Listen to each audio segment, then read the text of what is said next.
we're about to embark on a whole new world of three major trade pacts. CPTPP, the full impact of the Canada... you got to explain your acronyms too. I do the same thing. The Canada-European trade deal, and of course, I call it a NAFTA too. And that's going to dictate the framework of trade and business in the world. So how are we going to prepare ourselves, Peterborough businesses, to meet the challenges that will present? We do know that 30 years ago... Opportunities and challenges. Opportunities and challenges.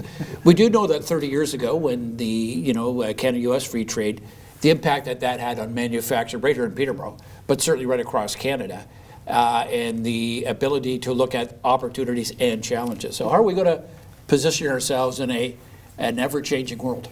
Well, I think that's the biggest thing, is there is no certainty anymore. And I think when we were launching our strat plan, it was important that we tried to add a little bit of certainty into the plan. Not to say that we could predict what's going to happen. Obviously, Brexit is something that keeps on everyone's mind. Certainly, our friends to the south certainly keep life interesting for everybody.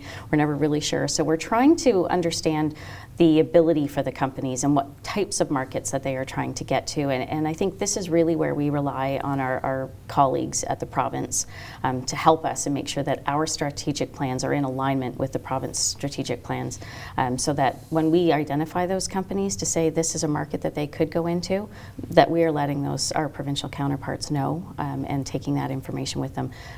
Coming back, how are we helping those companies get into those markets? And I think that's some companies want to and some companies don't. Some companies are still pretty happy serving the local market, and so we're trying to give that nudge to say, like, let's think a little bit bigger. Here are the opportunities, and we have resources, so it's not quite so scary, because I think that there is a bit of an intimidation factor for those companies. Rhonda, I want to turn over to Jim. We've got a lot of topics to talk about in the time here. I do want to touch base on your launching a new strategic plan, and if you can comment on that in a minute. But one of the things that came to my mind when Jeff was talking was talking with government and the philosophy Jeff's government had compared to the current provincial government. We saw in the federal government, Andrew Scheer was saying he was going to get rid of what he called corporate welfare. We know in the bigger scheme of enticing companies or helping companies stay in a community, the provincial, federal government really do come to the table, and sometimes they get in trouble for it, but it's all above board, and make investments in jobs, so it will happen here. So is that something you see as a positive thing? I mean, when you hear a leader, a politician saying, hey, we're going to get rid of all these programs and we're not going to give Loblaws $12 million. What are your thoughts as an economic developer on that? Well, incentives are always one of those really interesting conversations, and I personally believe that companies need certain resources to be able to assist them, and I think training is probably the number one piece that businesses really need and continue to receive funding for. Research is also another area that I would like to continue to see companies have access, and the connections between applied research projects that are happening at the university and the college. They really do make a difference for businesses. It also gives businesses that introduction to those new workers, potential new workers anyway. They work on these projects, they're familiar with the mandates. So allowing those dollars, they're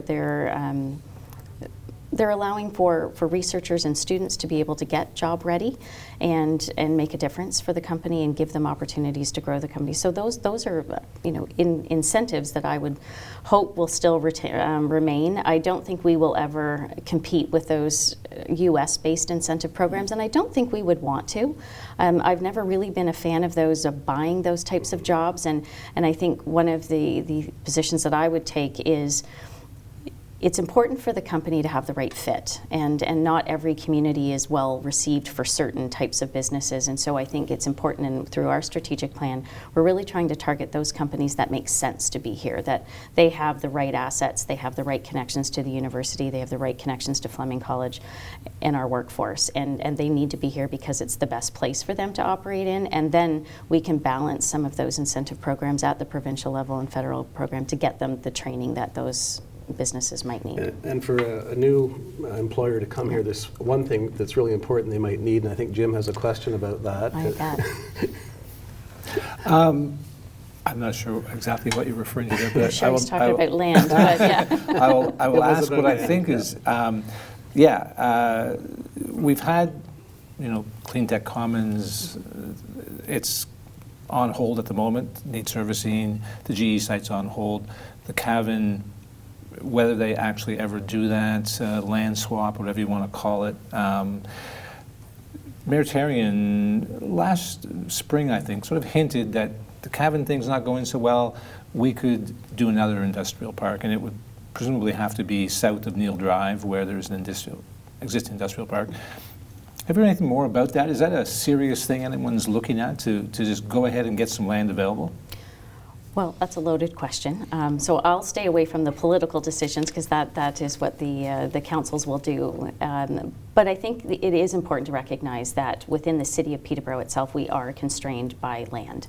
And so we do have some companies that are coming in and they are asking, for 40,000 square foot buildings or a couple of acres to develop. And it is hard to find that suitable space. And so I think what it's important is we're trying to where can we see development and build on it in a strategic way as opposed to just one-off discussions. And I think there has been historic conversations. I'm obviously new to the table, so I don't have the history that many here around this table do on the history of those land deals. But I think it's important that the players come to the table and have a discussion to say, let's change the narrative and for the good of the region, how do we create a regional employment land strategy? It might not be an actual land swap, it could be a variety of things, but I think there's a willingness to at least have a discussion. But I think it starts with data first. We need to understand what land is available that isn't compromised with environmental constraints, and where is that growth pattern really planning over the next 20 to 25 years? What does that look like? We know that we are going to see growth over that time period with GTA building out. It's coming this way, and how do we plan for it effectively? And I would suggest that there's probably some short-term, some gaps in space that we have right now that we could infill and intensify, and then start to build out over time where that growth would Do you happen. get the sense that people are listening when you say that? Well, I've been having quiet discussions one-on-one with, and there seems to be some reception to that. I certainly will not say that that I'm influencing any council decisions, but I think there is an awareness that something needs to happen. There's a challenge by having a new official plan without annexation. Those two to go together. I mean, I always give my view. I think the city of Peterborough should annex all the property that was part of the former North Monaghan municipality. Take it right out to County Road 28, and then we'd be done for the next 100 years. But that really is a challenge to have a new meaningful official plan without the annexation piece attached to it.